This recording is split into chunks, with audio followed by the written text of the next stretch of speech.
Silakan Pak Nur Ya. Firdaus. Assalamualaikum warahmatullahi wabarakatuh. Selamat pagi semuanya. Sudah sebulan tentunya kita work from home dan semoga teman-teman juga dalam kondisi sehat walafiat. Pertama-tama tentunya terima kasih teman-teman yang telah bergabung dalam seminar FKP pada pagi hari ini. Untuk 1 jam ke depan saya akan menjadi moderator. Sebelum kita mulai, tentunya saya ingin menjelaskan peraturan dari seminar ini. Yang pertama, presentasi terlebih dahulu dari Pak Maxensius Trisambodo. Beliau adalah peneliti dari Pusat Penelitian Ekonomi LIPI. Nantinya beliau akan presentasi mengenai energy poverty under the Jokowi Presidency, performance, policies, and challenges. Kemudian setelah selesai presentasi akan dibuka sesi diskusi atau tanya jawab. Sebagaimana yang telah disebutkan oleh Ibu Lydia, nanti teman-teman yang ingin mengajukan pertanyaan bisa pilih di reaction, kemudian pilih raise hand, nanti akan di-unmute oleh Ibu Lydia. Topik kali ini tentunya sangat menarik mengenai energy poverty, di mana tentunya ketahanan energi menjadi penting bagi Indonesia. Tidak hanya itu, tentunya bagaimana akses terhadap energi ini harus inklusif, sehingga dapat mendorong pembangunan ekonomi di Indonesia. Baik, langsung saja kita berikan waktu kepada Pak Max untuk presentasi. Silakan Pak Max. Baik.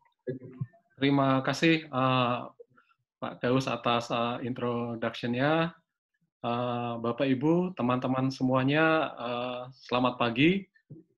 Terima kasih sudah bisa bergabung dalam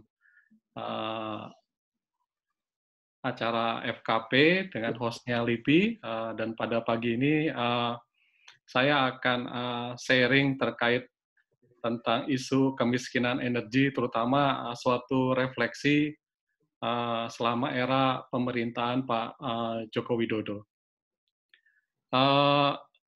Kajian ini sangat penting karena pada tahun 2020 ini Indonesia mencanangkan 100% rasio elektrifikasi atau 75-100. Jadi di ulang tahun Indonesia yang ke-75 tahun, maka diharapkan rasio elektrifikasi sudah mencapai 100%. Saya akan membagi presentasi saya ke dalam 7 bagian. Pertama akan saya serangkan terkait dengan background kajian ini, kemudian definisi terkait energy poverty, kemudian some regulation related to energy access, and then I will elaborate more detail about electricity access and energy for cooking situation in Indonesia, and then I will discuss a little bit about energy subsidy, and finally I will share my conclusion and policy recommendations. I think first of all, Indonesia sudah komit untuk pursuing a sustainable development goal, especially goal number 7 that mention about how to ensure access to affordable, reliable, sustainable, and modern energy for all. And di tahun 2030 kita akan berharap bahwa tercapai suatu universal energy access dalam konteks global tentunya. Kemudian juga terkait peran energi terbarukan yang semakin besar di dalam energy mix, dan yang terakhir terkait dengan bagaimana meningkatkan energy efficiency. So I'm thinking that this 3 target is like the options, yeah, the options that Indonesia can pursue to alleviate energy poverty. So energy poverty, or in another way we also can say about the energy access, it is not only the availability itself, but in more general term, it also related to renewable energy and energy efficiency. So how this kind of the options can be provided to the people, to the community. So I think that is actually my term about the energy poverty. So if one of the element not really not really there or hard to get it. So we are not in the fully completed picture of what is keluar dari kemiskinan energi. So terkait dengan our policy, kita punya rencana umum ketenagalistrikan nasional, National Electricity Energy Plan.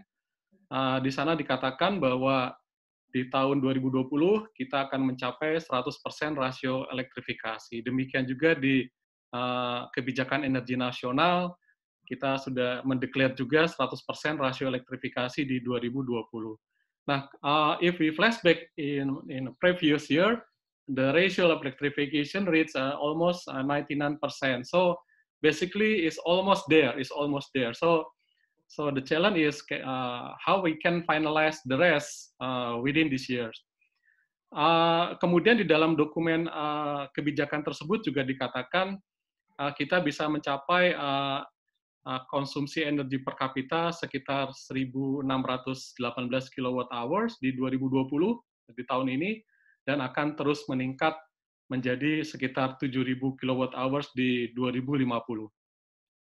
Kemudian juga di dalam dokumen tersebut disebutkan kita akan mengembangkan gas kota dengan akses 4.7 million new household can get access on city gas in 2025.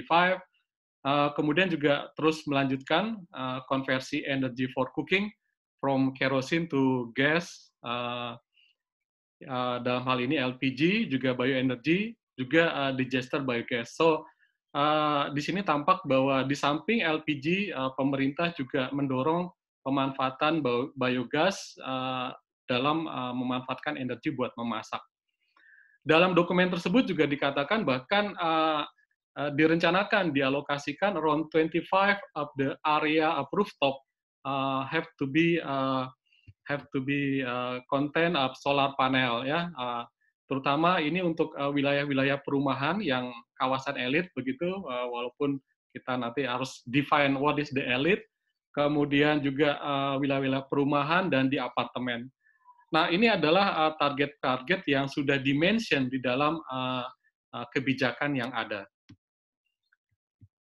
Kemudian ini adalah sedikit gambaran terkait dengan kondisi kemiskinan energi di kawasan Asia begitu. Dan kita bisa lihat bahwa Indonesia bekerja cukup baik ya untuk meningkatkan akses electricity ya. Kita mampu meningkatkan rasio elektrifikasi dari sekitar 53% di tahun 2000 dan sudah mendekati 99% ya di tahun 2019. Jadi ini adalah suatu progres yang cukup baik begitu ya. Dan tetapi kalau kita lihat lebih jauh, misalkan dalam konteks ini terkait dengan posisi India ya, India startingnya malah lebih rendah dari Indonesia 43 dan bisa mencapai saat ini sekitar 95. Jadi progres India mungkin to some extent cukup lebih cepat begitu ya. Nah, hal yang juga menarik kita melihat gap antara akses listrik masyarakat desa dan kota. Di Indonesia kalau kita lihat gapnya tidak begitu besar begitu ya, hanya sekitar dari 99% di urban dan di rural sekitar 96%. So quite narrow ya, tidak terlalu besar. Kemudian juga kalau kita melihat kondisi akses clean cooking, ini kondisinya sedikit lebih mengkhawatirkan dibandingkan dengan akses listrik begitu ya. Kalau kita lihat di tahun 2000 itu proporsi population kita yang akses terhadap clean cooking itu baru sekitar 12% ya, dan 2018 ini sudah meningkat menjadi 68% begitu ya. Tetapi kita lihat bagaimana Cina bisa melakukan juga suatu perkembangan yang cukup pesat juga Cina. India kalau kita lihat posisinya tidak sebaik Indonesia begitu ya. Nah, yang menarik adalah kita lihat bagaimana Vietnam gitu ya. Vietnam mampu menunjukkan kinerja yang lebih baik ya. Walaupun tadi tentu karakteristik Indonesia dan Vietnam tidak bisa disamakan begitu saja. Tetapi kita lihat bagaimana progres dari masing-masing negara untuk memberikan akses terkait dengan energi clean for cooking ini ya, begitu. Nah, sebetulnya seperti apa definisi terkait dengan energy poverty ya. Jadi, sebetulnya kalau kita lihat term energy poverty ini mulai hilang ya di web International Energy Agency. Beberapa tahun lalu, term energy poverty ada di sana, tetapi sekarang kalau teman-teman perhatikan, sudah tidak ada lagi term energy poverty, yang ada adalah energy access gitu ya. Saya tidak tahu, mungkin term energy poverty ini punya satu negatif perception begitu ya. Oleh sebab itu narasi yang dikembangkan adalah terkait dengan energy access. Nah, energy access ini meliputi beberapa dimensi ya, dilihat dari sisi minimum levelnya, kemudian tingkat keamanan dan keberlanjutan, kemudian dalam konteks productive economy activity, kemudian dalam konteks juga bagaimana public services untuk penerangan di sekolah dan di rumah sakit dan fasilitas-fasilitas lainnya. Jadi energy access dalam konteks International Energy Agency dipetakan dalam empat koridor ini. Nah, kemudian kalau kita lihat juga di dalam definisi mereka, energy access itu juga terkait dengan penerangan, terkait dengan ada kulkas di sana, berapa ada kipas angin di sana, ada mobil charger di sana, ada televisi di sana. Nah, ini adalah dimensi-dimensi ketika energy access coverage itu mampu untuk memberikan services di hal-hal seperti tersebut. Dan annual electricity consumption itu untuk per rumah tangga sekitar 1.250 kWh. Tetapi kalau rumah tangga menggunakan tentu peralatan yang lebih hemat energi, itu kira-kira sekitar 420 kWh per household. Nah, ini menunjukkan suatu spektrum yang cukup besar ya, antara dengan efisiensi dan tanpa efisiensi. Nah, ini juga nanti akan memberikan suatu challenge terkait kita mendefinisikan seperti apa konsumsi energi yang ideal itu seperti apa, melihat adanya kemajuan teknologi yang bisa memangkas konsumsi energi. Nah, kemudian juga terkait dengan energy for cooking, ya, clean cooking, ini terkait dengan modern fuels and technology, termasuk di dalamnya ada LPG, ada listrik, ada biogas, ada improved biomass cook, stove, ICS, begitu ya. Nah, ini adalah suatu koridor persepsi yang dibangun oleh International Energy Agency. Tapi tentu juga mereka tidak strict begitu ya. Mereka melihat begitu banyak perbedaan di antara banyak negara yang ada. Nah, kemudian juga ini beberapa definisi juga yang saya ambil dari sumber yang sama.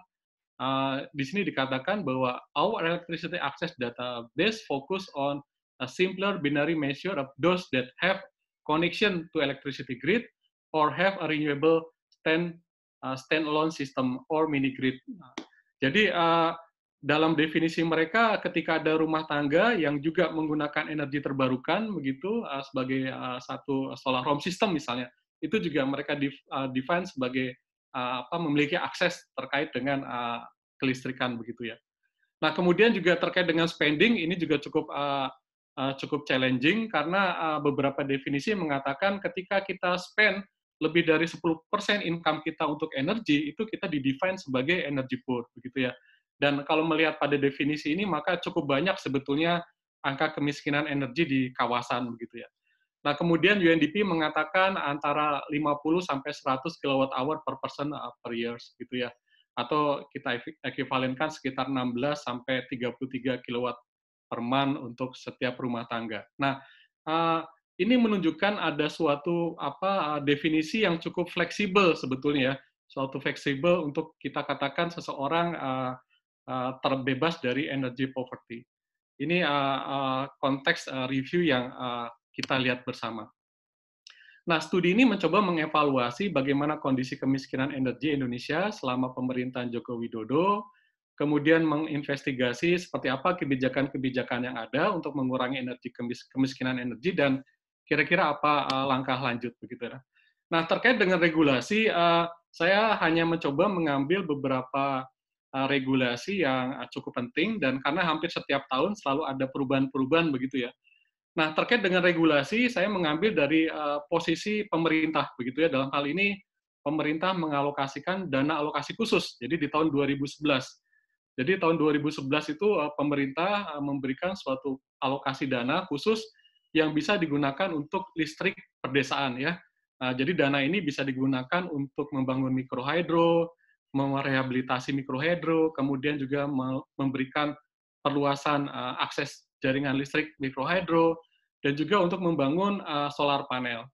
Nah, program ini terus berjalan begitu ya, setiap tahun pemerintah memberikan dana yang tidak terlalu besar sebetulnya, tetapi banyak diminati oleh daerah-daerah yang belum memiliki akses. Nah, kalau kita melihat regulasi yang terus berubah, jadi di tahun 2018, 2 tahun yang lalu, itu keluar regulasi number 36 ya.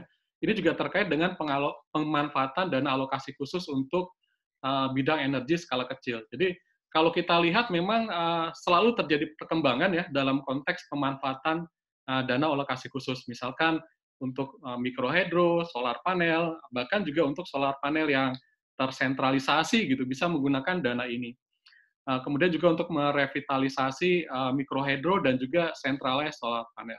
Jadi ini adalah suatu bentuk keberpihakan kebijakan untuk memberikan akses listrik yang semakin baik kepada masyarakat. Nah, tetapi kalau saya coba lihat regulasi di tahun 2019 itu tidak ada terkait dengan DAK untuk dana alokasi untuk energi skala kecil. Saya menduga mungkin pipe-nya itu digeser melalui penggunaan dana desa. Nah, kalau kita lihat sebetulnya sejak tahun 2016 itu dana desa juga bisa digunakan untuk pengembangan energi terbarukan, ya, solar panel dan sebagainya. Dan bahkan kalau kita lihat 2017 sampai 2020 penggunaan dana desa juga bisa digunakan untuk pengembangan listrik. Jadi saya menduga mungkin untuk menghindari overlapping begitu ya, pemerintah menciutkan dana DAK dan memberikan ruang yang lebih besar kepada pemerintah desa untuk meningkatkan akses energi listrik bagi masyarakatnya. Jadi ini transisi yang saya coba lihat. Nah, ini teman-teman dapat memperhatikan bagaimana dana DAK ini terus meningkat begitu ya. Awalnya di tahun 2011 itu hanya 150 miliar ya, kemudian meningkat menjadi berapa ini, sekitar 500 miliar ya. Kemudian juga kalau kita lihat sebetulnya dana DAK kelistrikan ini tidaklah terlalu besar ya dibandingkan dengan porsi DAK yang lain ya. DAK itu bisa buat untuk pendidikan juga, bisa untuk kesehatan dan sebagainya. Jadi kalau kita lihat porsinya itu sekitar 2%-an gitu ya, dari 0,5 sampai 2%. Porsinya tidak terlalu besar. Ini juga menunjukkan bahwa memang pemerintah dihadapkan pada pilihan-pilihan untuk alokasi yang penggunaan yang lain. Nah, tadi saya katakan di tahun 2019 dana DAK ini sudah di-remove untuk energi dan dikembangkan melalui penggunaan dana desa. Nah, bagaimana kondisi akses listrik? Nah, ini peta rasio elektrifikasi kita, begitu ya, kita lihat bagaimana di wilayah Jawa sudah hampir 100% semua, Sumatera, begitu ya. Tantangan kita memang ada di beberapa titik, seperti di nanti kita lihat di Papua ya, di Maluku, begitu ya, itu yang masih harus terus digempur oleh pemerintah. Nah, kalau kita lihat rasio elektrifikasi ini bisa bertambah itu dengan beberapa cara. Tentu cara yang paling lazim dan menjadi kekuatan adalah pengembangan rasio elektrifikasi yang dilakukan oleh PLN. Tetapi pemerintah juga terus memberikan dukungan ya, tadi melalui dana DAK dan juga ada dana desa. Dan juga banyak oleh aktor-aktor yang kita sebut sebagai non-PLN. Jadi banyak inisiatif masyarakat, NGO, kemudian perusahaan-perusahaan, mereka memberikan akses listrik terhadap masyarakat di sekitar mereka, begitu ya. Jadi kalau kita lihat rata-rata sekitar 98% dari akses listrik yang ada itu difasilitasi dan didukung oleh PLN, begitu. Nah, ini juga berarti semakin bagus kemampuan finansial PLN, begitu ya. PLN akan lebih mampu untuk lebih ekspansif lagi memberikan investasi peningkatan akses listrik. Dan sebaliknya akses yang dari non PLN begitu ya, ada kecenderungan menurun begitu. Itu yang kalau kita melihat dari porsi yang ada, apakah ini karena sudah apa ya tadi ya, pengurangan dana kemudian juga conflicting dana desa dan yang lain sebagainya. Jadi atau juga mungkin peran private yang agak berkurang di sini, sehingga yang non PLN ada kecenderungan menurun. Nah, kemudian juga kalau kita lihat ada gap antara National Electrification Ratio dan PLN itu menunjukkan partisipasi dari dana alokasi khusus yang juga terus berkurang begitu teman-teman ya. Jadi dari data menunjukkan hal yang sama dengan temuan tadi sebelumnya. Nah, ini kita melihat bagaimana jumlah konsumen ya rumah tangga. Jadi konsumen PLN itu ada sektor bisnis, ada sektor rumah tangga begitu ya. Nah, kita akan melihat hanya dari sektor rumah tangga. Jadi kalau kita lihat rata-rata share of non PLN customer is relatively constant at 2.5%. Ini artinya bahwa rata-rata itu konsumen yang non PLN itu sekitar 25% ya, 25% dari total customer yang ada. Itu yang ada di gambar paling bawah ini teman-teman ya. Jadi rata-rata sekitar 25%, 2,5% itu non PLN customer. Jadi selebihnya itu adalah PLN customer. Kemudian antara 2014-18 kita lihat juga install capacity PLN meningkat dan peningkatan lebih tinggi dilakukan oleh independent power producer ya. Jadi kalau kita lihat memang semakin baiknya rasio elektrifikasi ini karena didukung oleh investasi yang besar ya, terutama oleh IPP yang didorong untuk meningkatkan energi akses. Nah, hanya sayangnya tadi ya bahwa sebagian besar IPP ini dan juga PLN ya itu masih berbasis pada penggunaan batu bara. Jadi rasio elektrifikasi yang meningkat sangat cepat itu lebih banyak dimotori oleh penggunaan batu bara itu sendiri. Nah, ini yang pada satu sisi memang dilematis ya, kita harus menggenjot elektrifikasi ratio, tetapi pada sisi yang lain, resource yang ada masih berbasis kepada penggunaan batu bara. Baik, saya lanjutkan. Nah, ini terkait dengan electricity konsumsi per rumah tangga per kapita. Jadi, ini suatu temuan yang menarik ya, teman-teman, karena saya menemukan dari 2014 sampai 2018 itu konsumsi listrik rumah tangga ya per kWh-nya itu malah cenderung turun dari 1.602 kWh itu menjadi sekitar 1.499. Nah ini gejala apa nih? Apakah terjadi tadi ya efek efisiensi dari penggunaan peralatan rumah tangga atau mungkin karena ada efek kenaikan harga listrik sehingga konsumsi listrik rumah tangga kita malah cenderung turun. Walaupun kita lihat masih di atas tingkat konsumsi yang tadi dikatakan oleh International Energy Agency terkait dengan energi akses tadi ya sekitar 1.200. Jadi masih di atas itu. Tetapi ini suatu hal yang menarik. Mengapa konsumsi listrik rumah tangga cenderung berkurang begitu? Nah ini kita lihat. Saya coba background. Saya coba pecah gitu ya antara rumah tangga R1, R2, dan R3. Nah, kalau kita lihat di antara kelompok ini memang semuanya terjadi penurunan, begitu ya teman-teman, antara 2014 dan 2018. Jadi semuanya mengalami penurunan ya. Nah, kita lihat konsumen R2 itu dengan koneksi 3.500 sampai 5.500 volt ampere itu mengalami penurunan tertinggi. Nah, ini dugaannya karena ada pengaruh harga dan juga energi efisiensi, begitu ya. Nah, ini juga teman-teman bisa lihat berapa perubahan harga gitu ya. Nah, kalau kita lihat malah konsumen dengan daya 1.300 itu juga mengalami kenaikan tarif listrik yang paling tinggi ya dibandingkan dengan konsumen yang lain. Nah, kita menduga bahwa memang faktor price ini mempengaruhi juga konsumsi energi per rumah tangga begitu.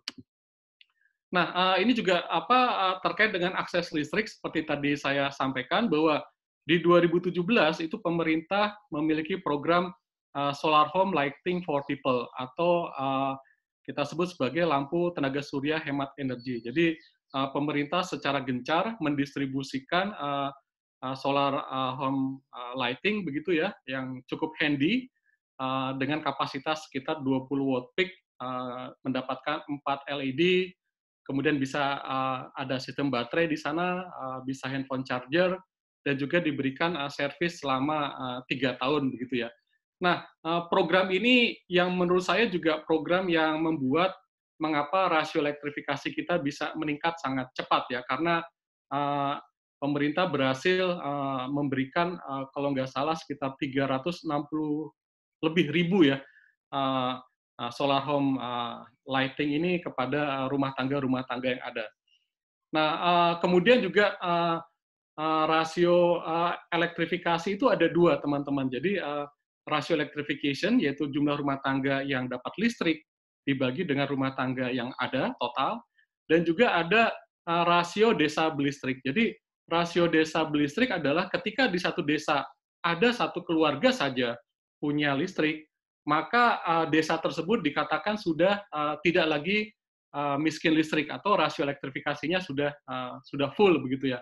Nah, tentu ini juga menjadi satu definisi yang tidak fair ya, karena ketika satu rumah tangga punya akses, rumah tangga yang lain, maka dikatakan desa itu sudah desa berlistrik. Nah, ini juga akan menjadi salah satu challenge ke depan bagaimana ada suatu fairness terkait dengan definisi desa berlistrik tersebut. Nah, kita lihat bahwa desa berlistrik kita sudah mencapai 99,38%. Nah, tapi tadi saya katakan bahwa terminologi ini ada satu problem di situ ya, ketika kita mendefine electrification ratio. Nah, kemudian pemerintah mengalokasikan sekitar lebih dari 300 miliar memberikan akses listrik solar home kepada masing-masing rumah tangga ya. Jadi kalau saya rupiahkan kira-kira sekitar 3 jutaan lah harga dari masing-masing peralatan tersebut. Nah, tentu tadi kita lihat ya, program akses LTSHE ini meningkatkan rasio elektrifikasi, dan tetapi kita melihat bahwa ini adalah merupakan baru kalau ibarat air itu baru setengah penuh begitu ya. Karena ya tadi kita mendefine akses 20 watt itu seseorang sudah dikatakan rasio elektrifikasinya full begitu ya. Padahal bisa kita bayangkan ada satu yang 20 watt, ada yang 450 watt. Ini ibarat bumi dan langit ya, tetapi kita define itu sudah electrify begitu ya. Nah, ini beberapa CSR juga. Jadi bulan Februari lalu kami melakukan penelitian di salah satu desa di Blubuk Bintialo di daerah Musi Banyuasin begitu ya. Di sana ada satu perusahaan perkebunan yang memberikan solar lighting system kepada masyarakat. Magnitude-nya sama 20 watt, kemudian ada 8 meter kabel begitu, kemudian sistem LED, lampunya ada 2 pieces, ada USB, dibagikan sekitar untuk 200 rumah tangga, harga per unitnya sekitar 1,5 sampai 2 juta. Nah, ini menunjukkan kepada kita bahwa memang pemain untuk akses di level masyarakat itu banyak begitu ya. Dan ini tentu di satu sisi bagus karena akan menambah akses gitu ya, tetapi di sisi lain juga harapan kita tentu ini saja belum cukup begitu. Nah, ini saya berikan contoh satu paket gitu ya. Paket ini diberikan di kepala desa. Jadi ada beberapa paket diberikan kepala desa, lalu nanti oleh kepala desa didistribusikan kepada masyarakat yang sudah memiliki akses listrik. Nah, tetapi juga kalau kami dari riset kami, banyak juga yang sebelumnya sudah dapat akses listrik, namun rusak, akhirnya dikasih kembali. Sehingga tentu alokasi buat yang belum dapat sama sekali juga bisa kurang begitu ya. Ini riset kami bulan Februari lalu. Nah, kemudian ini kita bicara pada desa berlistrik begitu ya. Kalau kita lihat ada 4 pulau dengan jumlah desa yang belum memiliki akses listrik begitu ya. Jadi kalau teman-teman coba bandingkan antara rasio elektrifikasi dan desa berlistrik ini tampak ya. Misalkan di Papua ya, Papua itu rasio desa berlistriknya 92, kemudian rasio elektrifikasinya 99%, hampir 100%. Nah, ini cukup fantastik juga ya. Kemudian Papua Barat itu village electrification rasionya 92%, rasio elektrifikasinya 90.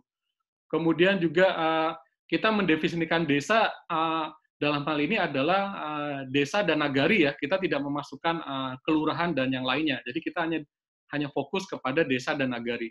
Ini di tahun 2018 ada sekitar 75.000 lebih ya desa dan nagari, dan sekitar 3% dari desa yang ada itu belum memiliki akses listrik. Nah, tentu tantangan dari desa berlistrik ini adalah terkait dengan keadilan ya, inequality condition in the rural ya. Karena tadi dengan definisi seperti tadi, misalkan di satu desa ada 50 kakak dan satu kakak sudah punya listrik, katakanlah dia dapat PLTS, maka desa itu dikatakan sudah desa berlistrik ya, padahal ada 49 kakak yang belum mendapatkan listrik. Nah, kemudian kita bicara tantangan-tantangan terkait dengan akses listrik. Jadi, problem with rural electrification is overstate the conditions. Jadi, it doesn't show the imbalance condition in terms of household access or equity dimensions. Kemudian yang kedua yang kami temukan juga, there is a problem with electrification ratio karena ada dimensi exclusion error. Ini menunjukkan bahwa many household do not register to apply for electricity access karena memang mereka miskin sehingga nggak bisa registrasi aja, mungkin masih berpikir 2-3 kali. Kemudian kurang paham tentang listrik, tinggal di remote area, dan juga tidak memiliki kemampuan untuk membayar listrik. Nah, kelompok inilah yang sebetulnya harus menjadi sasaran dari kebijakan subsidi energi yang sudah cukup banyak dikeluarkan oleh pemerintah. Nah, teman-teman PLN itu dia mempunyai gerakan program One Man, One Hope begitu ya, untuk membantu masyarakat miskin mendapatkan akses koneksi listrik ya. Karena akses untuk mendapatkan koneksi listrik itu biayanya cukup mahal, itu bisa antara 2-3 juta rupiah untuk mendapatkan akses listrik di masyarakat pedesaan. Nah, ini yang coba dibantu oleh beberapa gerakan sosial begitu, teman-teman. Nah, bagaimana dengan energy for cooking? Nah, energy for cooking ini kalau kita lihat dari jumlah desa yang ada sekitar 35 desa menggunakan city gas, ada menggunakan LPG sekitar 48.000, kemudian untuk LPG more than 3 kg ada 3.000 lebih, ada juga yang masih menggunakan kerosin dan juga menggunakan kayu bakar. Jadi masih cukup banyak desa-desa kita yang masih menggunakan kayu bakar ya. Jadi sekitar 28% dari desa-desa yang ada di Indonesia itu masih menggunakan kayu bakar. Dan juga kita lihat penggunaan LPG di desa itu terus meningkat. Nah, ini juga akan menjadi satu jebakan di tengah subsidi LPG yang terus melambung ke depan. Nah, kemudian juga hal lain yang kita lihat, LPG ini memang sebagian besar, 96% dikonsumsi oleh rumah tangga. Dan dari sekian itu ya banyak di tingkat 3 kilo dan 12 kilogram ya, itu yang paling banyak. Nah, tetapi kebijakan pemerintah untuk subsidi 3 kilogram LPG ini kan lebih sifatnya terbuka begitu ya. Nah, kalau kita coba lihat sebetulnya kita sebut sebagai average price of standar deviasi harga di antara LPG 3 kilo, 12 kilo, dan 50 kilo begitu ya.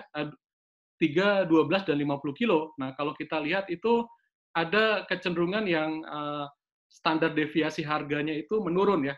Ini terutama karena memang gap antara yang 12 kilo dan 50 kilo makin kecil. Tetapi untuk harga LPG yang 3 kilo itu relatif fix harganya, tidak banyak berubah karena kebijakan subsidi LPG. Nah, ini juga memberikan satu tantangan ya, di sekitar 28% masyarakat masih menggunakan kayu bakar, tetapi kita lihat subsidi lebih banyak diberikan oleh yang sudah memiliki akses energi modern. Nah, ini suatu kondisi yang agak berbalikan dengan realitas. Nah, kalau kita lihat kondisi energi poor ya dalam konteks ini desa, saya melihat bagaimana desa yang sudah punya listrik dan desa yang belum punya listrik. Nah, kalau kita lihat desa yang tidak punya listrik dan menggunakan kayu bakar itu masih ada sekitar 2.000 desa. Dan desa yang sudah punya listrik tetapi masih menggunakan kayu bakar adalah sekitar 19.000 desa. Nah, ini menunjukkan bahwa memang kita menghadapi apa yang disebut sebagai dual energy poverty, yaitu energy access for electricity and also for clean cooking ya. Nah, ini tentu kondisi kesulitan geografis dan lain sebagainya menjadi penyebab ini terjadi ya. Nah, kita coba melihat bagaimana posisi desa-desa yang sudah mempunyai listrik dan juga desa-desa yang masih bergantung kepada sumber daya kayu bakar begitu ya. Ini kita menunjukkan bahwa desa-desa yang mempunyai akses listrik itu mempunyai indeks pembangunan desa yang jauh lebih baik. Artinya dia lebih advance dibandingkan dengan akses for cooking. Nah, mungkin bicara dengan dalam konteks ini staging.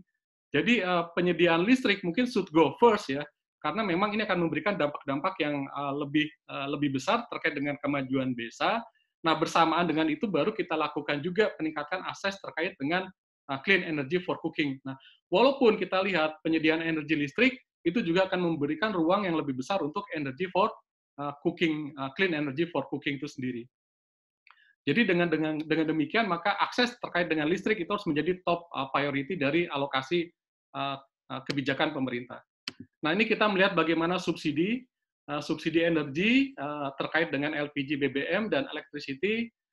Kita lihat bahwa di tahun 2017 masih relatif rendah, hanya sekitar 97 triliun. Tapi di 2020 subsidi energi kita terus membengkak ya, trennya terus menaik. Nah, ini tentu saja menjadi satu kondisi yang agak ironis ya. Di satu sisi ada yang sudah punya akses mendapatkan subsidi dan yang belum memiliki akses mereka tidak mendapatkan apapun begitu ya. Nah, ini juga suatu bentuk keadilan yang masih menjadi tantangan. Nah, kemudian juga kita lihat bagaimana anggaran subsidi ini jauh lebih tinggi daripada anggaran kesehatan ya. Bahkan di 2018 subsidi energi jauh lebih tinggi daripada anggaran untuk belanja pendidikan. Jadi memang ada sesuatu yang perlu di-reform terkait dengan kebijakan energi di Indonesia. Nah, sementara teman-teman bisa lihat bagaimana kebijakan pemerintah untuk mendorong energi baru dan terbarukan begitu ya. Jumlahnya hanya sekitar 1,4 triliun ya. Jadi ibarat bumi dan langit begitu ya, antara keberpihakan terkait dengan subsidi energi untuk fosil begitu ya dengan energi terbarukan. Nah, ini juga satu tantangan yang harus segera bisa diatasi oleh pemerintah. Nah, ini rekomendasi terakhir bahwa Indonesia mungkin perlu suatu kebijakan yang lebih konsisten untuk pengurangan energi poverty. Nah, dalam hal ini tentu pertanyaan kita pada tingkatan level seperti apa dikatakan seseorang itu tidak miskin energi. Nah, ini yang konsep ini yang masih perlu dibangun ya, karena kita juga nggak bisa menyamakan sama rata semua ya, karena bagi kami yang terpenting adalah bagaimana pemerintah bisa memberikan suatu choice ya, pilihan-pilihan terbaik kepada masyarakat. Ketika masyarakat tidak punya pilihan, maka disitulah kondisi kemiskinan. Jadi ketika di situ ada freedom dia untuk memilih energi terbarukan, memilih fosil, dia memilih berapa watt yang dia perlukan, mau 100, mau 400 watt, mau 1000. Nah, itu yang mungkin suatu konsep definisi kemiskinan yang harus kita kembangkan ke depan. Jadi freedom of choice dari pilihan-pilihan energi itu yang harus dikedepankan. Termasuk juga dalam hal ini freedom to choose more environmental friendly energy sources. Nah, ini konsepsi yang ke depan harus kita terus dorong sebagai suatu mainstreaming policy. Kemudian juga bagaimana kita terus mendorong pemanfaatan akses energi untuk mendorong ekonomi yang lebih produktif. Bagaimana juga terus mengkawal dana desa agar bisa mendorong peningkatan akses energi di masyarakat, terutama bagaimana mendorong kolaborasi antara penggunaan dana desa dan PLN dalam mendorong peningkatan akses. Dan yang terakhir, memang pemerintah perlu memikirkan kembali kebijakan subsidi energi dan memberikan ruang-ruang yang besar untuk pengatasan problem dual energy poor family ini. Nah, mungkin ini teman-teman sharing yang bisa saya sampaikan. Tentu dengan senang hati jika ada saran-saran, banyak teman-teman di sini yang ahli energi juga. Kami mengharapkan masukan-masukannya. Terima kasih banyak. Saya kembalikan kepada Daus, silakan.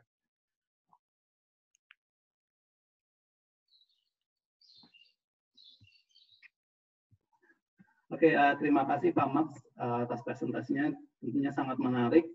mungkin ada beberapa yang saya catat terkait gimana pemerintah improve dalam sisi infrastruktur untuk mendorong akses terhadap listrik, dan juga pemerintah perlu rethinking atas kebijakan-kebijakan misalkan subsidi dan sebagainya.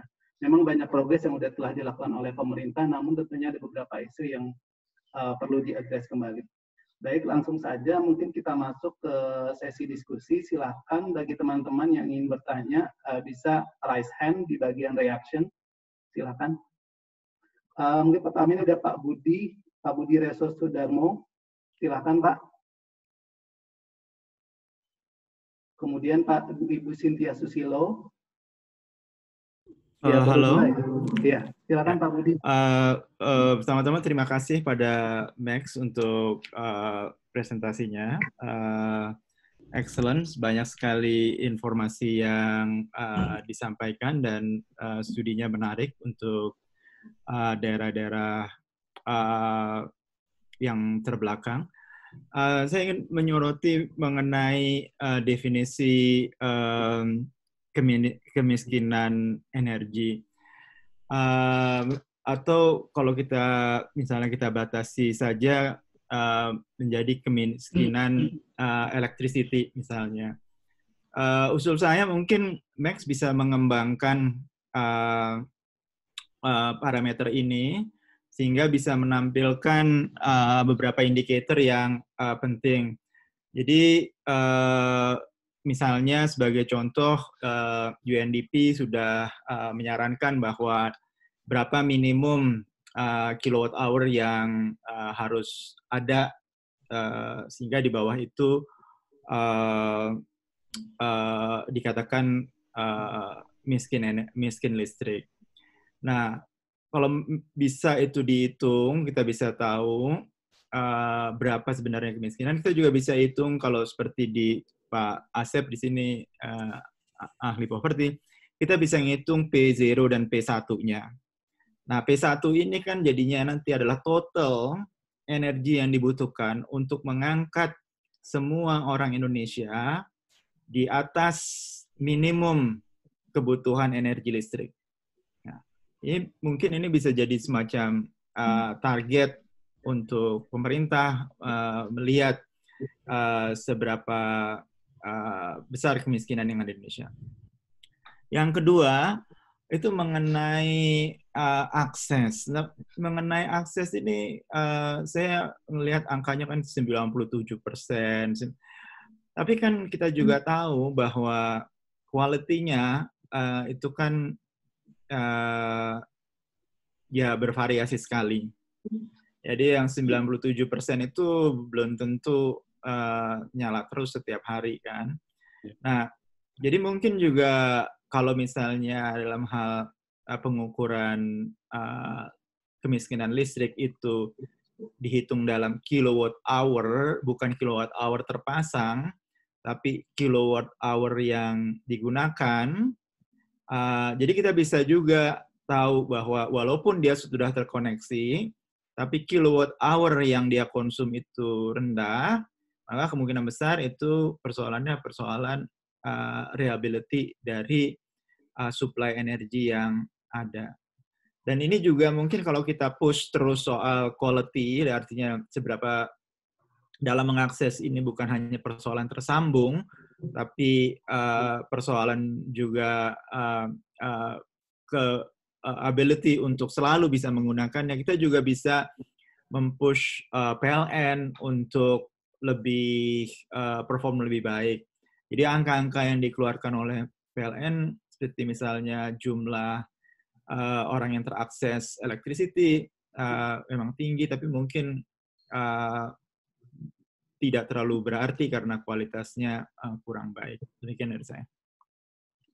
Terima kasih Pak Budi. Berikutnya Cynthia Susilo. Oh iya, selamat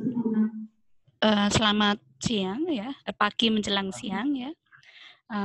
Saya ingin menanyakan, pertama saya bekerja untuk UN Habitat ya, dan hal yang ingin saya tanyakan, terus terang energi itu merupakan hal yang baru bagi saya.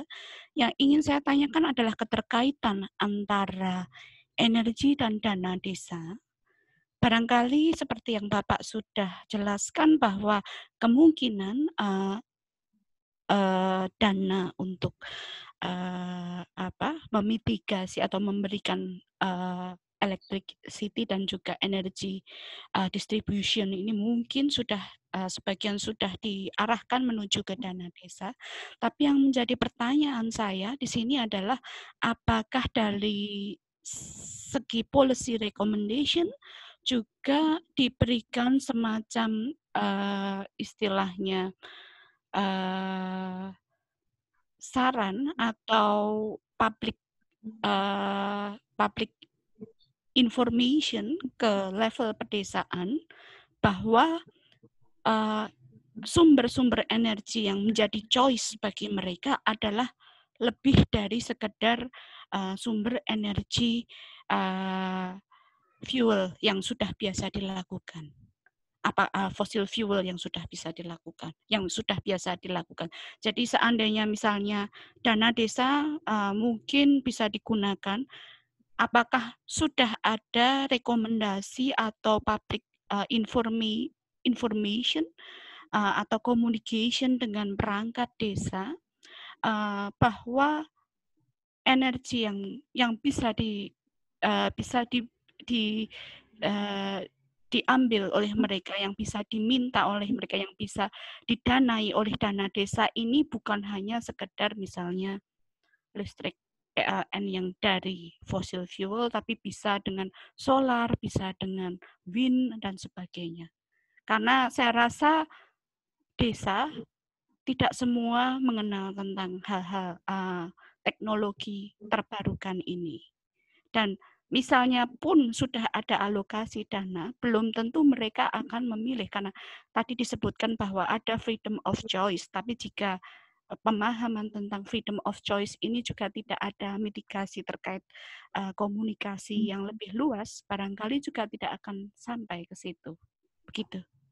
Itu yang saya jadi pertanyaan. Sejauh mana rekomendasi itu sampai di level pedesaan. Terima kasih. Terima kasih Bu Cynthia. Berikutnya mungkin 3 penanya dulu, satu lagi Feby Tumiwa, nanti mungkin Pak Peter berikutnya Pak. Terima kasih. Selamat siang, Pak Tumiwa dari ISR, Pak Max. Excellent presentations. Saya ada beberapa komentar terkait dengan ini. Yang pertama, kalau kita lihat di Indonesia dalam ini memang kita tidak punya satu definisi yang jelas mengenai akses energi. Kalau kita bicara listrik saja, kita di dalam dokumen-dokumen yang ada kita tidak pernah punya definisi apa yang disebut dengan akses dan terutama kualitas dari akses itu. Kalau kita lihat policy target yang ada di dalam dokumen-dokumen perencanaan kebijakan, selalu yang dilihat adalah persentase, ya. Misalnya 100% desa berlistrik, 100% rasio elektrifikasi. Tapi memang kita di pemerintah sendiri tidak pernah mengembangkan matriks yang lebih koheren dan lebih detail. Ya. Nah, memang dalam 5 tahun terakhir ini, 4-5 tahun terakhir di internasional mulai dikembangkan bagaimana kita mengukur akses itu, ya. Tentu yang kemudian oleh World Bank kemudian sudah dituangkan di dalam tier gitu ya, untuk menunjukkan energi akses ada tier 0 sampai tier 5 gitu. Nah, dan itu menunjukkan kualitas dari akses yang ada. Jadi kalau kita lihat sebenarnya kalau dari hasil penelitian kami, sebagian besar proyek-proyek yang dilakukan pemerintah untuk pra-elektrifikasi seperti tadi misalnya disebut untuk LTSHE ya, yang dilakukan dari tahun 2017 sampai 2019 sampai sekarang sampai tahun ini sebenarnya. Kemudian program sebelumnya itu mungkin di era SBY itu ada yang namanya SEHEN, itu hampir-hampir mirip ya. Itu memang fokusnya adalah menyediakan menyediakan penerangan, tapi sebenarnya tidak listrik secara keseluruhan. Ya, jadi kalau program Sehen di 2010, 2011 sampai 2014 itu fokusnya adalah menyediakan penerangan. Kemudian program LTSHE itu ditambah dengan penerangan plus charging telepon gitu ya. Tapi kalau kita lihat dari dua intervensi ini, sebenarnya kualitas akses yang diberikan juga sangat minim. Jadi mereka belum memberikan akses listrik sebenarnya, baru akses energi tertentu ya. Dalam hal ini lebih fokus pada penerangan. Nah, saya kira ke depan perlu didorong agar pemerintah punya definisi atau standar mengenai akses yang dimaksud. Kami berapa kali di dalam riset-riset yang kita lakukan, kita juga menyarankan agar memang rasio elektrifikasi itu bisa di breakdown di dalam mungkin diagnostik, dan ini mungkin usulan riset ke depan ya buat siapapun yang akan melakukan, agar kalau kita bilang sekarang misalnya diklaim 99,6%, itu kita bisa bagi di dalam tier berapa persen sebenarnya dari sana yang punya yang punya tier 5 begitu ya, yang 24 jam, atau berapa persen yang di tier 1 atau tier 2. Nah, hasil studi empiris kami di NTB dan NTT di beberapa desa itu menunjukkan sebagian besar, dan ini mungkin dari angka 90 kita bisa bilang kalau kita tarik estimasi dari 99,6% yang dibilang oleh pemerintah, mungkin sekitar 6 atau 7% paling tidak itu sebenarnya kategorinya ada di tier 1 atau tier 2 gitu. Bahkan bisa lebih besar lagi gitu ya, karena tidak semuanya tersambung dengan PLN ya, yang walaupun tersambung dengan PLN tidak berarti dia tier 5. Mungkin tier 5 ini kota-kota di Jawa dan Sumatera mungkin ya, yang pasokan listriknya sudah lebih bagus. Tapi di luar Jawa juga tidak sampai tier 5. Ya, kalau kita bisa membagi ini mungkin jauh dan mungkin rekomendasinya menjadi lebih jelas, terutama nanti dalam program-program intervensi ke depan. Karena walaupun rasio elektrifikasi sudah mencapai 100%, belum tentu akses itu berarti sudah terpenuhi. Yang terakhir poin saya adalah mengenai dana desa. Nah, dana desa ini memang dari pemantauan yang kami lakukan sudah mulai digunakan, dan sekarang Kementerian Desa juga sedang memikirkan bagaimana mengefektifkan pemanfaatan dana desa. Nah, persoalan mendasarnya adalah di perencanaan itu tidak sinkron, kemudian kemampuan dari pihak desa untuk mengidentifikasi kebutuhan energi masyarakat dan akses pada teknologi.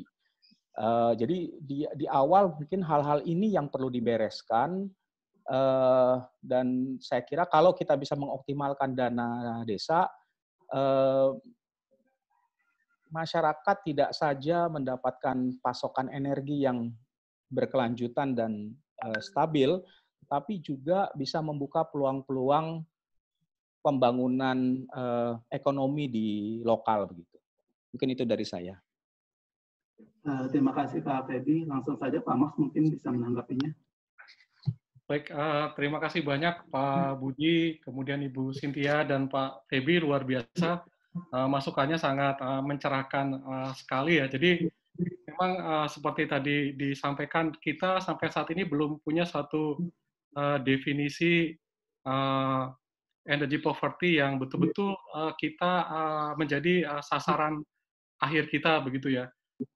Tadi kita katakan bahkan yang 450 watt dengan yang 20 watt akses itu sesuatu yang real ya, real kita hadapi, dan kita mendefinisikan kedua kelompok ini sebagai mereka yang sudah terbebas dari kemiskinan energi. Nah, ini sesuatu yang memang sisi keadilan itu belum muncul. Nah, ada beberapa ide yang berkembang, mengapa tidak kita katakan saja ketika masyarakat sudah mempunyai akses, katakanlah kebutuhan energi lebih dari 450 watt, maka dia sudah sudah kita definisikan sebagai tidak miskin lagi begitu ya.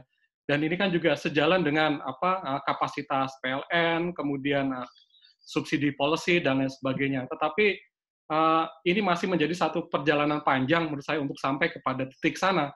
Karena kalau kita mengambil definisi itu, maka kita akan drop nih, rasio elektrifikasi kita akan drop sangat tajam ya, terutama di daerah-daerah pinggiran, karena beberapa proyek-proyek masih dalam kata per keluarga hanya 100 watt, yang sebagainya. Jadi kita siap nggak dengan menghadapi kondisi ini? Nah, tadi Pak Budi dan Pak Feby, terima kasih memberikan suatu alternatif. Kita membuat semacam suatu tier-tier begitu ya, atau suatu multidimensi indeks untuk mengcapture kemiskinan energi. Dan ini saya kira akan menjadi satu ranah riset yang sangat baik dan diperlukan oleh pemerintah. Paling tidak, kalaupun mungkin nanti kita drop gitu ya, kita punya beberapa tier-tier yang masih menjadi backup-nya begitu ya, sehingga mungkin pemerintah tidak terlalu kecewa melihat ternyata masih banyak gitu ya masyarakat kita yang belum mempunyai akses listrik secara dalam konteks kualitas dan kuantitas yang memadai. Kemudian juga terkait dengan dana desa. Nah, memang dana desa itu saat ini akan menjadi salah satu sumber pembiayaan akses listrik ya, setelah DAK untuk listrik pedesaan sudah tidak ada lagi. Saya lihat di 2019 sudah tidak ada. Berarti memang tinggal harapannya dari dana desa. Dan juga sebetulnya dalam banyak kasus kami lihat beberapa desa mencoba mensinergikan dana desa dengan program-program CSR ya, terutama desa-desa yang ada di wilayah-wilayah pelosok di mana masih ada perkebunan, jadi perusahaan-perusahaan kebun dan lain sebagainya, mereka berkolaborasi untuk peningkatan akses. Jadi resource yang ada dikombinasikan antara dana desa dengan dana CSR perusahaan-perusahaan yang ada di sana. Dan ini cukup bekerja baik ya, karena kalau hanya mengandalkan dari dana desa sendiri, itu banyak kepentingan di sana, dan kerap kali karena energi tidak dianggap sebagai sesuatu yang urgen, itu dana desa dialokasikan untuk hal-hal yang lain. Dan kerap kali juga pemanfaatannya tergantung kepada kepala desa itu sendiri dan oligarkinya begitu ya. Sementara mereka yang miskin, yang nggak punya suara, cenderung agak terpinggirkan. Nah, oleh sebab itu memang perlu suatu langkah-langkah yang lebih afirmatif gitu, terutama dari pemerintah desa, dari Kementerian Desa lah, dengan pemetaan yang sudah ada, maka ada suatu afirmatif policy bahwa perlu ada suatu alokasi tertentu dari dana desa untuk peningkatan akses. Nah, tadi ini seperti disampaikan oleh Ibu Cynthia begitu ya. Nah, literasi ini yang kerap kali tidak sampai ke bawah begitu Bu ya. Bahkan kerap kali selalu terlambat datangnya. Nah, ini menjadi suatu pekerjaan bersama bagaimana mulai dari pemerintah desa, kelurahan, camat untuk sama-sama mengkawal, memberikan suatu prioritas yang lebih tinggi terkait dengan peningkatan akses listrik. Nah, terutama yang menarik sekarang dana desa itu sebagian sudah bisa digunakan untuk membangun semacam transmisi jaringan rendah gitu ya di dalam desa. Artinya bahwa dengan peluang ini akan membangun lebih banyak lagi kemungkinan di depan, terutama nanti dengan bekerja sama dengan PLN. Dan juga sebetulnya kemandirian membangun energi desa seperti tadi disampaikan oleh Bu Cynthia, kita ingin membawa suatu freedom of choice ya. Ketika di situ ada resource air dan lain sebagainya, mengapa itu yang tidak dikembangkan? Nah, mungkin dimensi ini akan menarik ketika nanti kita akan membuat dalam suatu metrik ya, multidimensi electricity poverty index in Indonesia, atau tadi yang seperti Pak Feby sampaikan ada tier-tier terkait dengan energy poverty yang ada. Hanya ya tadi saya sampaikan bahwa ini political economy di balik kebijakan dibuka gitu ya, dibuka minimum konsumsi ini, karena tadi ketika kita membuat satu baseline katakanlah 450 watt, maka situasinya akan completely different ya. Itu yang mungkin sedikit respon saya, dan terima kasih untuk beberapa ide menarik yang bisa dilanjutkan untuk riset-riset kami ke depan. Terima kasih, Daus, silakan. Ya, makasih Pak Max. Ini ada lagi pertanyaan dari Pak Mr. McCauley, silakan Pak, dan juga Pak Asep Suryahadi. Baiklah, terima kasih. Ini mic-nya sudah ada, bisa dengar saya? Bisa, mantap. Bisa, Terima kasih, baik. Terima kasih. Pertama-tama terima kasih Pak Max, dan saya ingin lapor bahwa di perpustakaan saya di Canberra ini pasti ada buku Pak Max, yaitu dari Darkness ke Light. Jadi terima kasih, buku yang bagus sekali diterbit oleh oleh Singapura beberapa tahun yang lalu. Saya ada cuma dua poin, dan yang pertama poin saya hampir sama dengan poin dari Pak Feby tadi tentang statistik. Saya kira kita membutuhkan informasi yang lebih baik, kita membutuhkan statistik yang lebih baik tentang artinya akses dan tentang yang di Indonesia yang belum punya akses. Jadi udah lama saya meragukan data ini tentang 99%, 100% dan lain sebagainya, itu kurang jelas artinya. Dan itu poin pertama, saya kira kita membutuhkan statistik yang lebih baik. Yang poin kedua ialah satu hal yang sudah lama saya bicarakan tentang keadaan sektor listrik di Indonesia, dan itu tentang penggunaannya. Kalau kita bandingkan penggunaan listrik di Indonesia, terutama pada tingkat desa, pada umumnya listrik dipakai untuk penggunaan yang non produktif. Lantas saya kira kalau kita melihat ke depan, kita sebaiknya kita berpikir tentang tindakan yang dibutuhkan untuk mendorong penggunaan dalam sektor produktif supaya listrik menjadi semacam barang, kalau kita pakai istilah ekonomi, barang atau jasa yang akan mendorong produktivitas pada tingkat pedesaan. Misalnya yang dibutuhkan ialah jauh lebih banyak mesin listrik, electric motors pada tingkat pedesaan.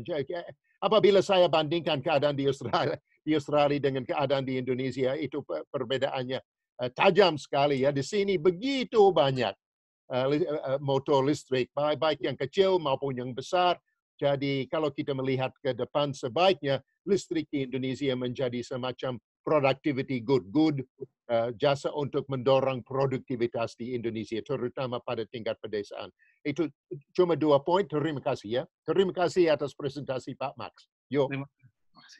Terima kasih Pak Peter. Berikutnya Pak Asep, silakan Pak. Baik, terima kasih Pak Firdaus. Pertama-tama selamat untuk Pak Max ya, studinya bagus sekali dan presentasinya juga tadi sangat jelas, sangat mencerahkan. Saya ada satu pertanyaan dan satu komentar atau usulan ya. Yang pertama mengenai pertanyaan dulu.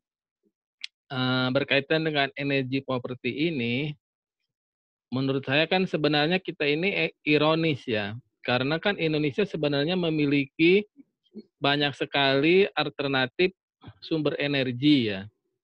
Tetapi banyak yang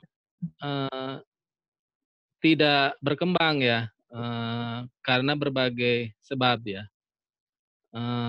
Mungkin itu yang perlu kita identifikasi, apa saja sih sebenarnya hambatan-hambatan untuk mengembangkan sumber-sumber energi alternatif di luar BBM, batu bara, dan yang lain-lain yang banyak digunakan sekarang. Yang saya tahu misalnya untuk geothermal misalnya, peraturan perundang-undangan itu kan melarang keterlibatan pemerintah daerah ya dalam pemanfaatan geothermal ya. Saya juga sering heran kenapa solar energi itu tidak berkembang di perkotaan ya di Indonesia. Kalau kita bandingkan dengan kota-kota di negara lain kan kita tidak melihat terlalu banyak solar energi yang terpasang di Indonesia ini. Nah mungkin Pak Mek bisa memberikan pencerahan apa saja sih sebenarnya hambatannya itu. Apakah semua hambatan regulatori seperti geothermal tadi ataukah ada hambatan-hambatan lain? Yang kedua saya ingin mengusulkan untuk, ini berkaitan juga dengan statistik atau ukuran yang digunakan ya. Tadi kan kata Pak Max, desa berlistrik itu definisinya yang penting sudah ada listrik masuk ke desa itu, biarpun hanya satu rumah tangga, maka sudah dihitung sudah berlistrik ya. Ya. Jadi dia melihat desa berlistrik itu proporsi desa yang sudah dimasuki listrik itu saja gitu. Ya.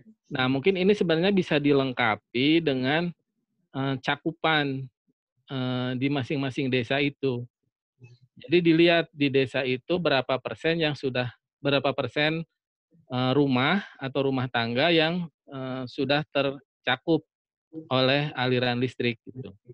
Nah, jadi nanti definisinya itu tidak hanya proporsi desa yang sudah dimasuki listrik, tapi dikalikan dengan rata-rata tertimbang dari cakupan listrik di masing-masing desa itu. Nah, ini kan akan membuat selain kata Pak Mek tadi kan tidak adil ya kalau ukurannya hanya seperti itu. Tapi juga bisa misleading sebetulnya karena kita seolah-olah sudah happy, sudah di atas 99%, padahal yang tercakup kan baru sedikit. Nah, kalau dengan ukuran ini kita bisa melihat lebih jelas sebenarnya permasalahan yang tertinggal masih seberapa besar. Gitu. Mungkin itu dulu dari saya, Pak Max dan Pak Firdaus. Terima kasih. Terima kasih Pak Asep. Langsung saja Pak Ahmad, silakan tanggapannya. Baik, terima kasih Daus. Terima kasih Pak Peter dan Pak Asep. Jadi, Pak Peter ini guru saya ya, jadi saya pertama kali mendalami listrik ini setelah membaca disertasinya Pak Peter di ENU ya, luar biasa Pak Peter. Disertasi di era-era 70-an ya. Terima kasih, saya banyak belajar dari Pak Peter dan masukan Pak Peter sangat baik sekali. Memang kita sampai saat ini belum ada suatu definisi yang kita sepakati bersama ya, dalam konteks tantangan-tantangan yang ada.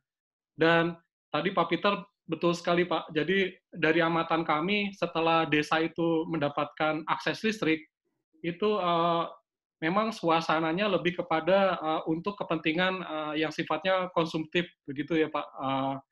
Katakanlah mungkin lebih banyak untuk buat nonton sinetron begitu ya, atau mungkin keras-kerasan speaker antara satu rumah dengan rumah lain begitu ya, mungkin masih dalam euforia seperti itu. Tetapi juga ada beberapa yang sudah menggunakan akses listrik ini untuk mesin membuat mebel gitu ya, mesin, dan itu hal yang cukup baik saya kira. Nah, tapi tentu tantangan kita agar bagaimana transformasi menuju productive use itu lebih bagus. Tentu seperti yang juga disarankan oleh Pak Peter bahwa subsidi ini menjadi satu problem ya, karena ketika listrik itu murah maka pemanfaatannya akan menjadi tidak efisien. Nah, mungkin pelan-pelan perlu juga mengedukasi masyarakat dengan memberikan the right pricing policy for electricity. Dengan demikian awareness to use more electricity for productive use itu akan semakin baik lagi di depan. Nah, ini juga terkait dengan kebijakan pemerintah untuk mencoba memberikan kompensasi terkait dengan listrik gratis selama 3 bulan untuk yang 450 watt dan diskon 50% untuk yang 900 watt menyikapi corona ini, wabah corona. Mungkin juga harus disertai oleh suatu edukasi bahwa gunakan listrik secara bijak ya. Jadi bukan karena diberi gratis, diberi diskon, maka konsumsinya bisa semaunya. Ini juga mungkin perlu ada suatu edukasi pendamping ya, literasi di balik itu juga harus dilakukan, supaya mindset-nya tadi ya, bahwa listrik itu sesuatu yang valuable dan harus dikonservasi, diefisiensikan. Nah, kemudian terkait dengan pandangan Pak Asep, terima kasih Pak Asep untuk masukannya, sangat baik sekali. Jadi memang dari studi yang kami lakukan Pak Asep, kita mencoba melihat apa yang menjadi barrier ya. Kita lihat kita itu punya banyak potensi energi terbarukan, tetapi pemanfaatannya masih kurang dari 10% dari potensi yang ada.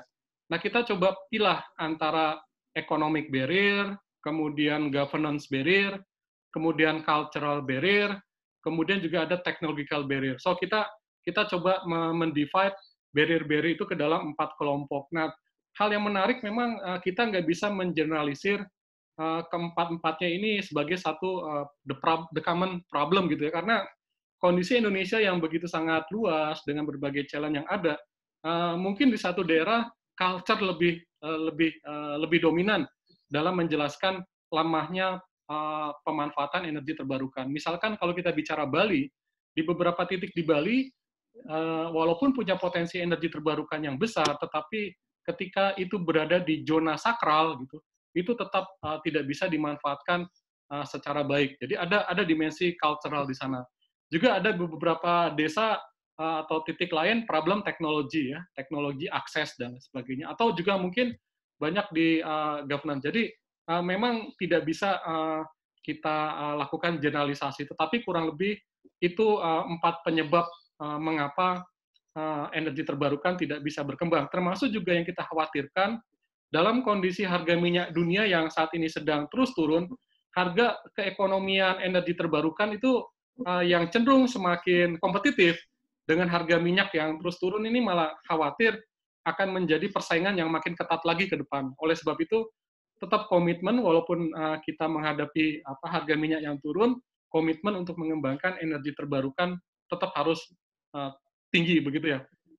Terima kasih Pak Asep untuk perbaikan metodologi terkait dengan membangun rata-rata tertimbang. Saya kira itu tepat Pak Asep. Memang kita nggak bisa melihat itu secara general, tetapi perlu suatu tahap berikutnya dengan membuat rata-rata tertimbang dari masing-masing desa. Dengan demikian akan lebih tingkat presisinya akan lebih baik dan akan lebih mencerminkan keadilan yang juga lebih baik lagi. Jadi terima kasih Pak Asep, akan kami pertimbangkan saran terkait perbaikan metodologi tadi Pak. Terima kasih Pak. Ya. Oke ya, terima kasih Pak Max. Mungkin apakah ada lagi yang bertanya? Karena juga berhubung waktunya sebentar lagi habis. Oke Pak Syarif, silakan Pak.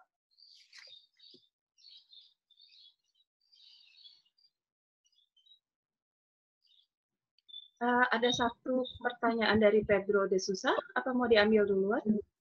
Oh, Pedro de Sousa, silakan. Atau Pak Syarif? Pedro de Sousa.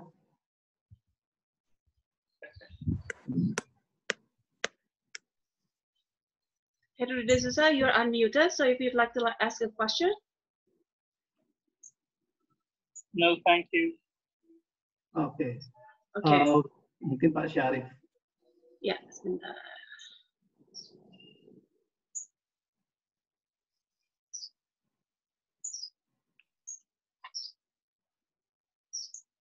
Oke, silakan Pak Syarif. Silakan Pak Syarif. Baik, menarik tadi apa yang dikemukakan oleh Max, walaupun saya tidak mengikuti dari awal karena baru ikut di pertengahan. Nah, mengikuti saran dari Pak Asep dan juga respon dari Max tadi, salah satu persoalan yang dihadapi dalam pengembangan energi terbarukan itu adalah karena persoalan governance dari sekian persoalan yang juga sudah dipetakan Max, selain culture dan energi, akses terhadap teknologi dan lain sebagainya. Nah, mungkin perlu dilihat lebih dalam, terutama di governance ini ya, karena seperti disinggung oleh Pak Asep, itu seperti kewenangan di geothermal itu tidak diserahkan kepada daerah, padahal beberapa daerah memiliki potensi yang besar untuk pengembangan itu. Nah, poin penting di sini adalah mungkin melalui studi yang dilakukan Max dan teman-teman bisa memberikan rekomendasi, perlu dilakukan evaluasi desentralisasi, konsep desentralisasi ke depan, sehingga ini akan menyangkut mungkin peninjauan kembali ruang lingkup kewenangan terutama yang harus diserahkan kepada daerah, dan bagaimana juga harus peninjauan kembali supaya ya ego sektoral ya dari ada local government agents, terutama agensi itu juga bisa dikurangi, sehingga dalam banyak hal kan ego sektoral dari masing-masing local government agencies itu juga menjadi penghambat dalam pengembangan energi terbarukan ini, karena masing-masing ingin menjadi leading dan seakan-akan merasa itu adalah hak mereka atau ruang kerja mereka. Nah, ini yang seharusnya tidak perlu terjadi. Nah, mungkin itu hal-hal yang perlu dipikirkan ke depan sehingga ada solusi-solusi yang konkret. Kalau perlu memang harus meninjau kembali lebih besar konteksnya meninjau kembali konsep desentralisasi, terutama desentralisasi di energi. Terima kasih. Terima kasih Pak Syed. Tadi ada satu nih Pak Subagio Effendi dari tadi reaksinya raise hand. Mungkin silakan Pak Subagio.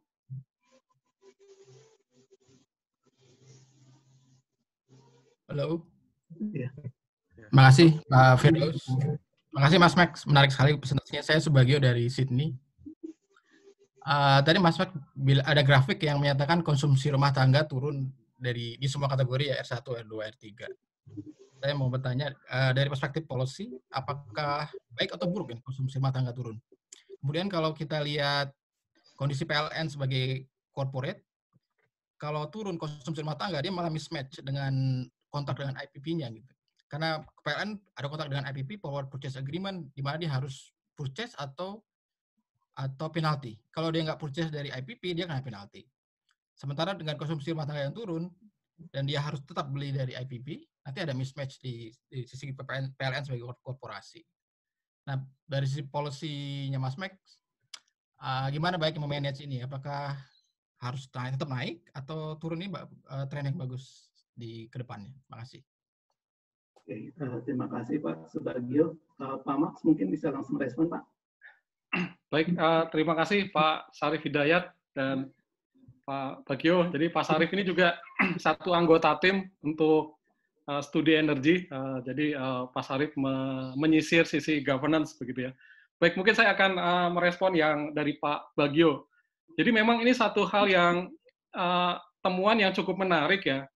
Mengapa kok konsumsi di sektor rumah tangga ya dibagi dengan konsumsi listrik rumah tangga, dibagi dengan jumlah pelanggan rumah tangga, itu ketiga-tiganya turun. Ini sesuatu yang tidak saya bayangkan sebelumnya. Karena kalau kita lihat konsumsi listrik per kapita Indonesia itu masih rendah dibandingkan dengan negara-negara di tingkat ASEAN begitu ya. Jadi seolah-olah ada fenomena semacam apa ya, dekonsumsi, jadi konsumsi yang turun ya, kayak apa ya? Apakah ini karena faktor efisiensi ataupun apa, itu sesuatu yang mungkin harus kita teliti lebih dalam. Tetapi ini ada satu fenomena di mana kita belum mencapai titik yang negara lain capai, kita sudah mengalami penurunan. Ini sesuatu yang perlu kita bongkar lebih dalam. Nah, tentu bagi PLN ini ya suatu kerugian ya, penjualan turun, tentu profit dia turun. Apalagi dalam kondisi banyak di beberapa titik sudah excess supply ya. Excess supply ditambah demand yang per kapita rumah tangga turun. Apalagi juga saat ini sektor industri, bisnis juga kolaps karena kebijakan bekerja di rumah. Jadi ini memberikan suatu pukulan-pukulan yang cukup berat ya dari sisi kebijakan bisnis PLN. Nah, tentu ini ditambah lagi dengan kebijakan pemerintah yang memberikan subsidi gitu ya, subsidi untuk yang 450 dan yang diskon 900. Jadi kita akan masuk pada satu fase yang menurut saya ini bisa berbahaya dalam konteks bisnis PLN itu sendiri. Nah, di samping tadi ya kebijakan subsidi, declining consumption, sektor private industri bisnis yang juga lagi down, ini akan menjadi hal yang berat. Nah, oleh sebab itu, apakah mungkin yang harus menarik nih, mungkin Mas Bagio ini juga menjadi bisa mendalami bagaimana kontrak-kontrak dengan IPP, apakah meng-acknowledge enggak faktor dalam konteks force majeure seperti ini begitu ya? Apakah dalam kontrak-kontrak itu memungkinkan ini ada suatu kompensasi, ada satu aspek-aspek fair business enggak yang bisa dilakukan? Jangan sampai seperti saat krisis kita terjebak ke dalam kontrak yang sangat merugikan dan membahayakan PLN. Nah, ini yang mungkin perlu digali lebih dalam perspektif bisnis. Hanya ya tadi, jadi saya melihat suatu kondisi layu sebelum berkembang ya, konsumsi listrik kita ke rumah tangga malah turun begitu ya. Itu paling tidak data hingga 2018. Nah, kemudian terkait dengan saran dari Pak Sarif, betul sekali Pak. Jadi bagaimana layer antara governance di level desa dan governance di level kabupaten, kemudian provinsi dan pusat ini bisa menjadi suatu policy yang konsisten begitu ya. Nah, jangan sampai tadi ya aspek kewenangan-kewenangan ini malah akan menjadi faktor penghambat terkait dengan terutama yang menjadi kekhawatiran kita adalah peran energi terbarukan ya gitu. Nah, bagaimana kita bisa membuat suatu inovatif governance, terutama seperti yang juga saran dari Pak Sarif ya. Jadi ada dana insentif ya, dana insentif daerah gitu ya. Bagaimana DID ini juga bisa digunakan untuk mempush sisi governance untuk sektor kelistrikan. Nah, ini satu hal yang menarik untuk juga diusulkan kepada pemerintah, Pak Sarif. Mungkin itu Daus. Terima kasih Daus.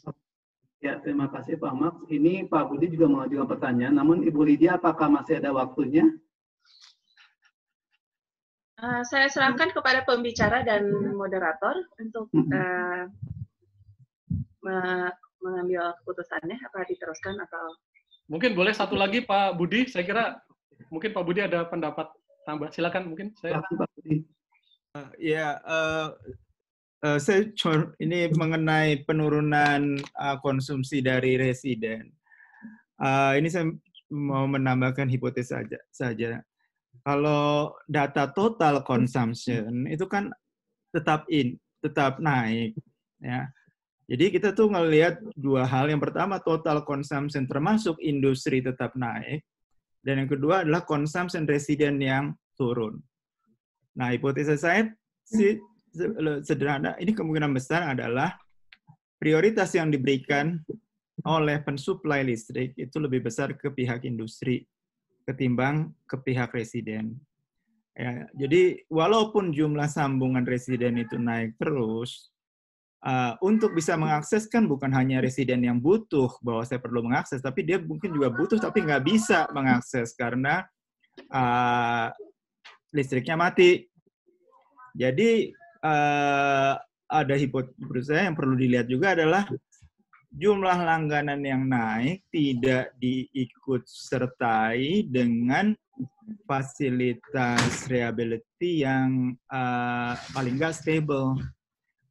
Karena seingat saya sih total energy consumption di Indonesia nggak turun.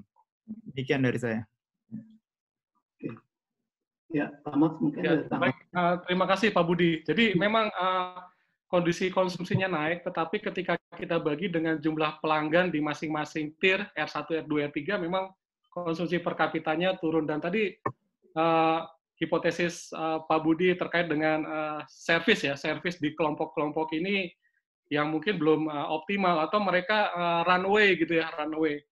Nah, mungkin ini juga membuat dugaan-dugaan kita, Pak, betapa istilahnya semangat ya untuk mengembangkan kendaraan listrik dan lain sebagainya, alat masak listrik itu juga mungkin salah satu bentuk pemerintah untuk melihat mendorong kembali konsumsi di sektor rumah tangga. Tetapi tadi menarik juga hipotesisnya Pak Budi, mungkin akan kami coba uji. Kira-kira seperti apa, mana faktor yang lebih dominan menjelaskan turunnya konsumsi listrik di tingkat rumah tangga ini? Good idea Pak Budi. Terima kasih Pak Budi. Oke, ya terima kasih Pak Mas. Tadi menjadi pertanyaan terakhir penutup. Langsung saja karena berhubung waktu juga terbatas. Terima kasih atas partisipasinya dan juga tentunya Pak Max atas presentasinya, serta Ibu Lydia selaku yang arrange acara FKP kali ini, dan juga diharapkan partisipasinya untuk FKP seminar berikutnya. Langsung saja saya kembalikan ke Ibu Lydia. Terima kasih Daus. Ya, sama-sama Pak Max. Terima kasih Pak Firdaus dan Pak Max. Terima kasih atas kehadirannya teman-teman. FKP selanjutnya ada besok dengan judul Corona Induced Tensions Between Regulations and Action. Silakan untuk cek website kami fkpindonesia.org untuk jadwal-jadwal FKP selanjutnya. Kami sudah merekam video dan nanti akan diposting di website tersebut beserta dengan slides dan summary. Sekretariat mendapatkan dukungan dari ANU Indonesia Project lewat the Australian National University dan juga dari Australian Department of Foreign Affairs and Trade. Sekian, terima kasih atas kehadirannya. Sampai jumpa di FKP berikutnya. Terima kasih semuanya. Terima kasih. Terima kasih banyak. Terima kasih.